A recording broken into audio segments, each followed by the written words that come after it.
dalla Fara e da Fuz. Oggi un video su richiesta, parliamo delle cinture longobarde, che può sembrare un argomento strano per chi non ne abbia mai sentito parlare, ma era un elemento fondamentale per definire il valore del guerriero longobardo.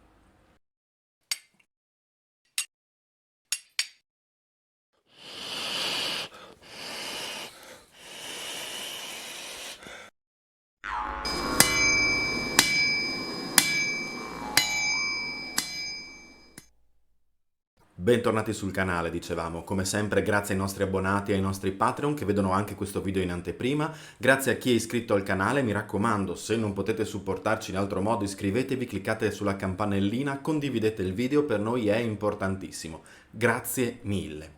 Veniamo all'argomento di oggi.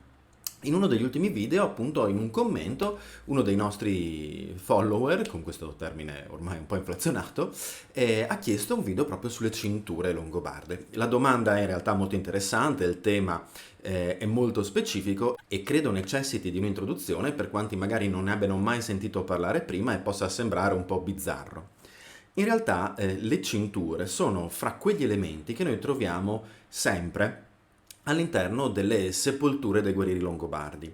La loro tipologia, la loro funzione, il loro funzionamento sono oggetti di studio da decenni, se non ormai da secoli, e definiscono la figura del guerriero, definiscono i rapporti all'interno della fara o della necropoli in cui vengono rinvenute e differiscono per diverse tipologie decorative o funzionali. Di conseguenza, parlare di cinture non è come parlarne al giorno d'oggi per qualcosa che regga i pantaloni o mostri semplicemente il logo del marchio di moda di turno.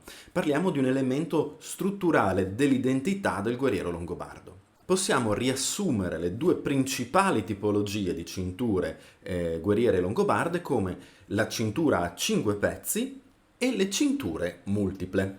È una semplificazione ovviamente, ma è per dare un'idea. Vi mostrerò nel video alcune immagini di repertorio tratte da ricostruzioni della Fara, in particolare di cinture a 5 pezzi, una delle quali tra l'altro sarà oggetto di una nuova ricostruzione nelle prossime settimane, perché ormai dopo 8 anni ha bisogno di essere rivista, speriamo di essere migliorati con le nostre capacità artigianali e quindi di poterla riprodurre meglio. Partiamo proprio dalla tipologia a 5 pezzi. Viene chiamata tipologia a 5 pezzi anche se in realtà spesso possono essere presenti altri elementi, ma i 5 pezzi fondamentali sono quelli che la caratterizzano e quindi abbiamo la fibbia vera e propria, con l'ardiglione, una placchetta triangolare, controplacchetta, linguetta ed elemento posteriore, a cui possono aggiungersi degli elementi, diciamo, trapezoidali con un piccolo taglio che vengono interpretati normalmente come elementi legati alla sospensione delle armi, in particolare in questo caso alla sospensione degli scramasax. La realizzazione di queste cinture è in numerosissimi materiali.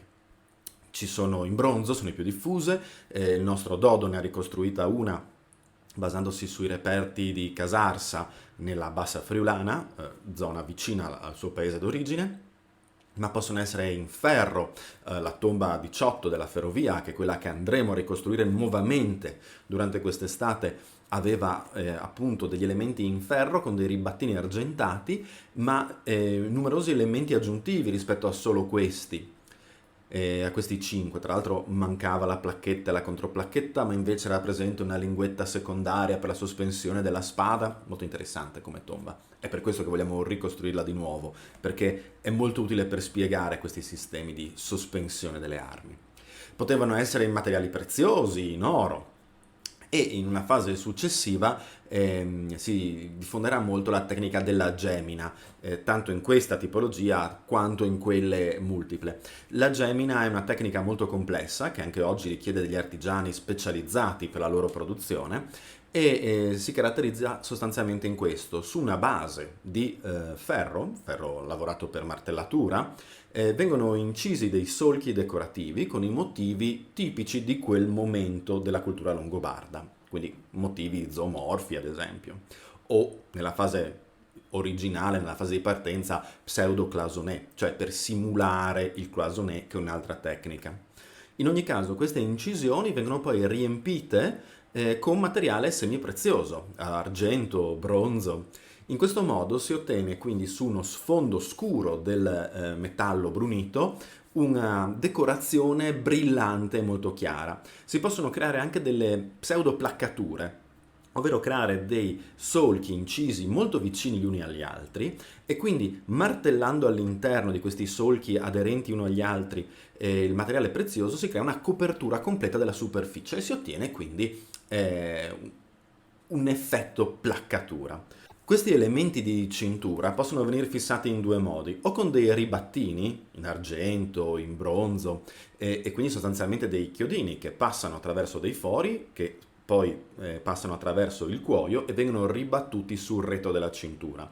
Spesso in questi casi troviamo anche una sottile lamina di bronzo, come un panino. Immaginiamo l'elemento in metallo della fibbia, l'elemento in cuoio e la lamina di bronzo, tutti e tre forati col ribattino che li tiene in posizione. Un'altra soluzione che vi mostro dal vivo è quella dei ganci posteriori. La cintura, cioè, invece di essere fermata con i ribattini, viene fermata con degli anelli. Vedete questo anello? Sostanzialmente viene posto a contatto con il cuoio, passante al di fuori del cuoio stesso, e viene fermato con una cucitura o con un sottile filo di ferro. Questa è una produzione della Fucina Longobarda Mazzola, che ci avete già sentito nominare, che ha realizzato un'interpretazione moderna di una cintura multipla. Non ve la faccio vedere completamente, semplicemente perché, essendo un'interpretazione moderna, in realtà è al negativo. Nella cintura originale avreste visto le decorazioni nere come argentate e il nero come sfondo del ferro battuto. Però guardate che bel lavoro comunque a livello decorativo.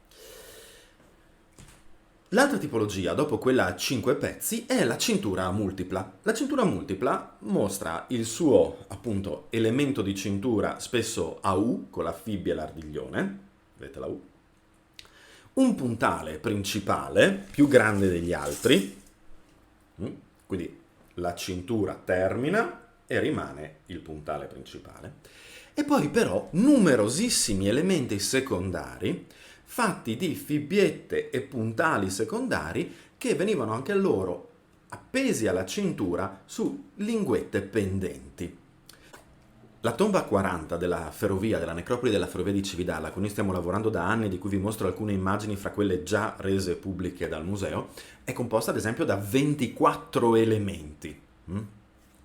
Quindi chiaramente, sebbene debbano svolgere la stessa funzione, cioè fanno parte del sistema di sospensione delle armi, magari unite a una bandoliera, quindi a una fascia trasversale a cui si univa quella orizzontale della cintura, e a queste veniva poi appesa la spada, tra l'altro attraverso dei sistemi di sospensione molto elaborati, anche con la presenza di bottoni a piramide e tronchi, all'interno del quale venivano passati i lacci che permettevano di stringere la parte terminale del fodero della spada in maniera che fosse aderente alla cintura, mentre dalla cintura penzolava una seconda cinturina che permetteva la sospensione a 45 gradi. Vi aggiungo delle illustrazioni perché a spiegarlo sembra molto complicato, in realtà una volta visto è più semplice. Queste cinture multiple con tutti questi elementi decorativi paiono trarre origine, attraverso la mediazione persiana e bizantina, in realtà dalla cultura mongolica degli Altai. Sarebbero quindi arrivate attraverso loro, attraverso poi gli Avari in particolare e i bizantini che con loro hanno dei rapporti, e poi anche i Longobardi li avranno direttamente con gli Avari, ecco l'utilizzo di questa tipologia di cintura così ricca di elementi. Sia quella a 5 pezzi sia quella multipla può, a partire dalla permanenza in Italia, essere decorata anche appunto con la tecnica della gemina. Quindi queste due tipologie di cintura, a 5 pezzi e multipla, rappresentano il guerriero longobardo. Lo diciamo perché le troviamo appunto in tutti i corredi, anche in corredi magari privi di armi, o quasi, ma con la cintura.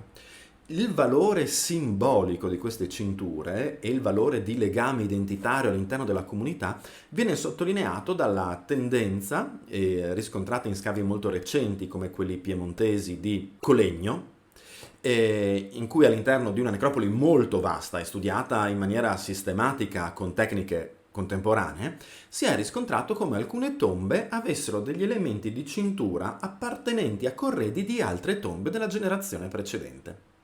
In sostanza, all'interno di un corredo completo trovavamo un elemento che veniva dalla generazione precedente. Sono stati poi fatti dei confronti con altri casi già noti in letteratura, ma magari di scavi un po' più antichi, di cui quindi si era meno certi della metodologia applicata, ma l'attuale teoria al riguardo è che ci fosse proprio una questione di simbolismo e di continuità. Non possiamo sapere se questi elementi della cintura relativi alla generazione precedente fossero utilizzati in vita dal defunto, oppure se ci fosse una tendenza, ad esempio, a estrarli dalla sepoltura per essere messi in quella della generazione successiva. Questo ovviamente non lo sappiamo, però mostrano una continuità, una attenzione sia al simbolo della cintura sia al riconoscimento del rapporto. Pare tra l'altro infatti che in alcuni casi lo scambio di elementi possa essere anche all'interno della stessa generazione, però magari in gruppi familiari estesi e separati, dove due fratelli possono condividere dei pezzi misti di corredo a simboleggiare il rapporto fra loro. Quindi un'identità che è sia intergenerazionale, il costume precedente che si trova nella tomba successiva, o nella stessa generazione all'interno di parentà, di parenti, all'interno di rapporti di parentela. Quindi un elemento che appunto a noi può sembrare così banale come la cintura, in realtà all'epoca doveva apparire quasi un biglietto da visita, sia dell'appartenenza familiare, sia del censo, sia del rango guerriero. Di conseguenza la domanda del nostro iscritto non era per nulla sciocca. Scusate, fa caldissimo nella sala di registrazione. Quindi, riassumendo, abbiamo la cintura a 5 pezzi, che in realtà può averne di più, e la cintura multipla. Queste due tipologie definiscono il vestiario del guerriero longobardo, tanto a livello individuale, quanto a livello di appartenenza familiare, quanto a livello di connessione intergenerazionale. Un argomento affascinantissimo. Vi lascio dei testi di riferimento, in particolare uno ve lo posso mostrare, nel senso che questo ce l'abbiamo cartaceo. L'arte del metallo in età longobarda di Caterina Giostra è un po' vissuto perché noi lo portiamo in laboratorio con noi per fare i lavori, quindi ovviamente mi risulta un po' sporco. È un testo meraviglioso che in realtà si incentra in particolare sulla tecnica della gemina, ma affrontando il tema delle cinture, delle loro varie tipologie, ovviamente mostra una meravigliosa serie di casistiche di queste cinture. È utilissimo per avere un colpo d'occhio. Ci sono poi dei saggi specifici al riguardo, vi lascio in descrizione uno molto bello proprio sul riuso delle cinture, sul fatto che appunto si possano trovare nelle tombe elementi di cintura appartenenti a corredi di altre tombe, dove rimane aperto il quesito se appunto ci fosse stato uno scambio in vita o ci sia stato un disturbo della tomba per prelevare l'elemento estraneo. Bene, spero di avervi interessato, ci sentiamo presto e mandi!